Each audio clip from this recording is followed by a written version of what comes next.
down, yeah. I've been feeling so down, yeah. Can you tell me why?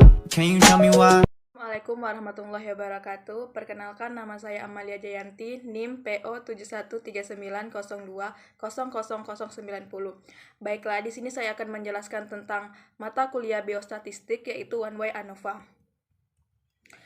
Yang pertama, bagaimana desain metodologinya? Di sini saya sudah mengangkat judul Uji Efektivitas Antiinflamasi Ekstrak Etanol Daun Cabai Rawit Solanum frutescens pada mencit jantan mus muskulas dengan metode induksi karagenan.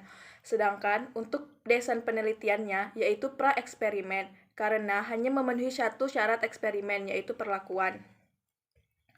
Yang kedua, rumuskan hipotesanya. Untuk hipotesanya di sini sudah ada tabel variabel independen dan dependen.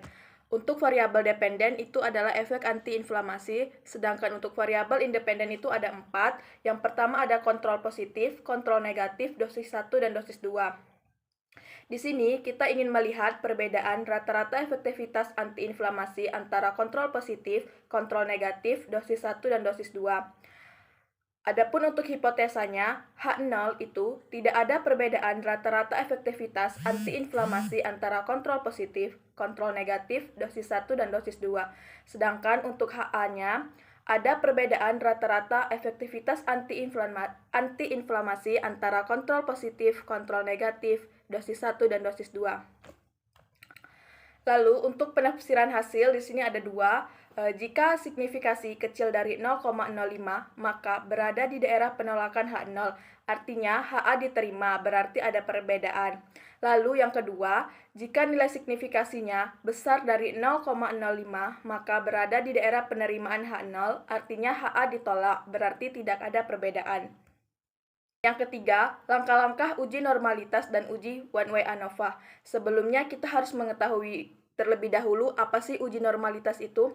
Jadi, uji normalitas itu merupakan salah satu syarat uji One Way ANOVA. Yaitu syarat uji One Way ANOVA harus terdistribusi normalitas. Dapat dikatakan terdistribusi dengan normal apabila nilai signifikasi berada dalam kurva rata-rata.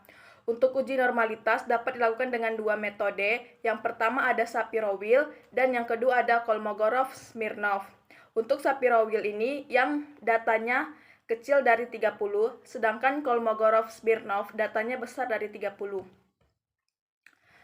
Adapun langkah-langkah uji normalitas, yang pertama kita lakukan input data, lalu buka lembar kerja SPSS, klik data view, masukkan data yang kita punya, lalu buat kategori. Pada lembar variabel view, ubah nama sesuai data, masukkan value sesuai dengan data dan ubah desimal menjadi 0. Yang kedua, kita masuk ke uji normalitas. Pada lembar kerja SPSS, klik Analyze, pilih Deskriptif Statistik, klik Explore. Untuk data perlakuan dipindahkan ke dalam tabel Dependent List, sedangkan untuk data kategori dipindahkan ke dalam Factor List. Lalu klik Close, centang Normality plus with Test, klik Continue, lalu klik OK. Lalu kita akan membahas One Way ANOVA. ANOVA merupakan singkatan dari Analysis of Variance.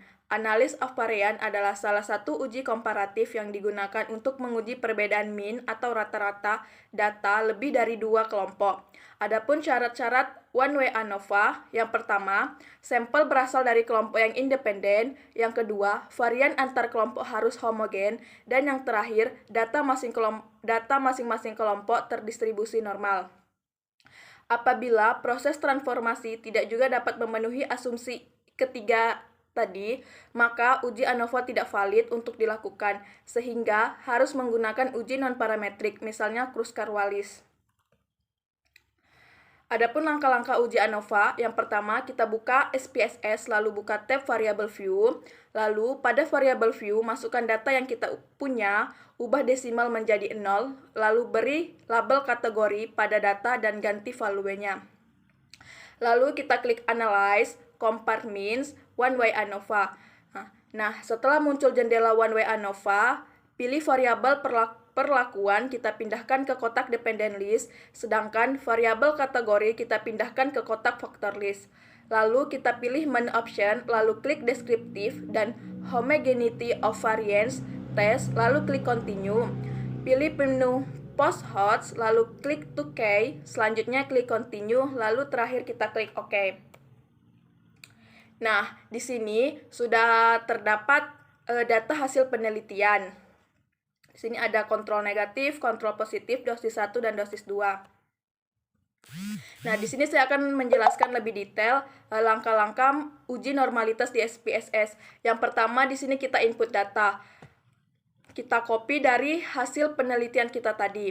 Nah, untuk kolom 1 ini kita masukkan ini hasil kontrol negatif, kontrol positif, dosis 1 dan dosis 2.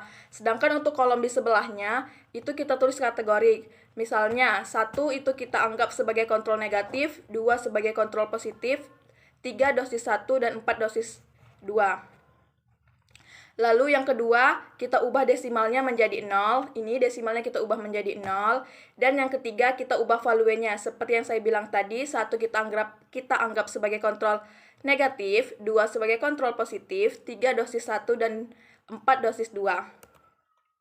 Selanjutnya kita klik Analyze, Descriptive Statistic, Explore.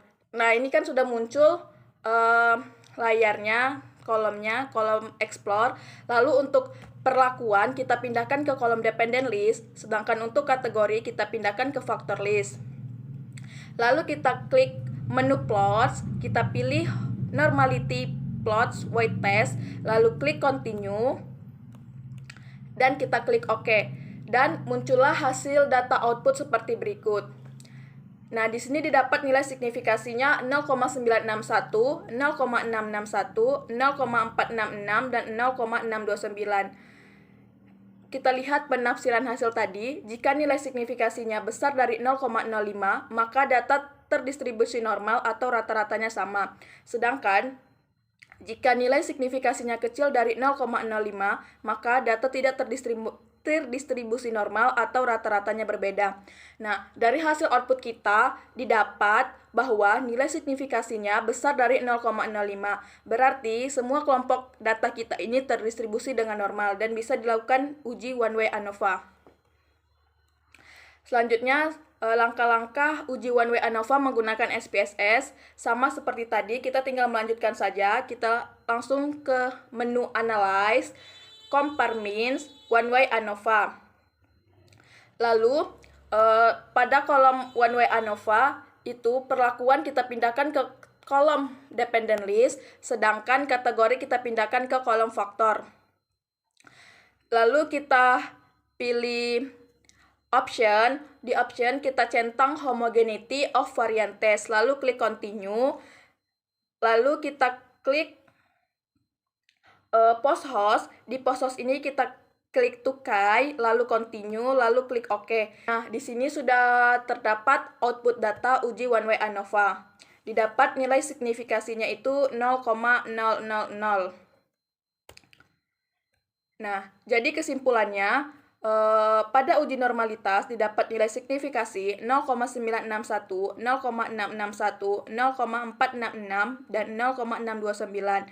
Jadi dapat disimpulkan bahwa nilai signifikasi besar dari 0,05 artinya semua data terdistribusi dengan normal.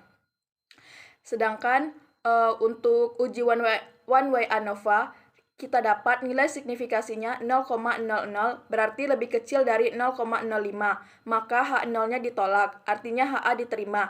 Jadi dapat disimpulkan bahwa ada perbedaan rata-rata efektivitas antiinflamasi antara kontrol negatif, kontrol positif, dosis 1 dan dosis 2. Sekian dari saya akhiri. Wassalamualaikum warahmatullahi wabarakatuh.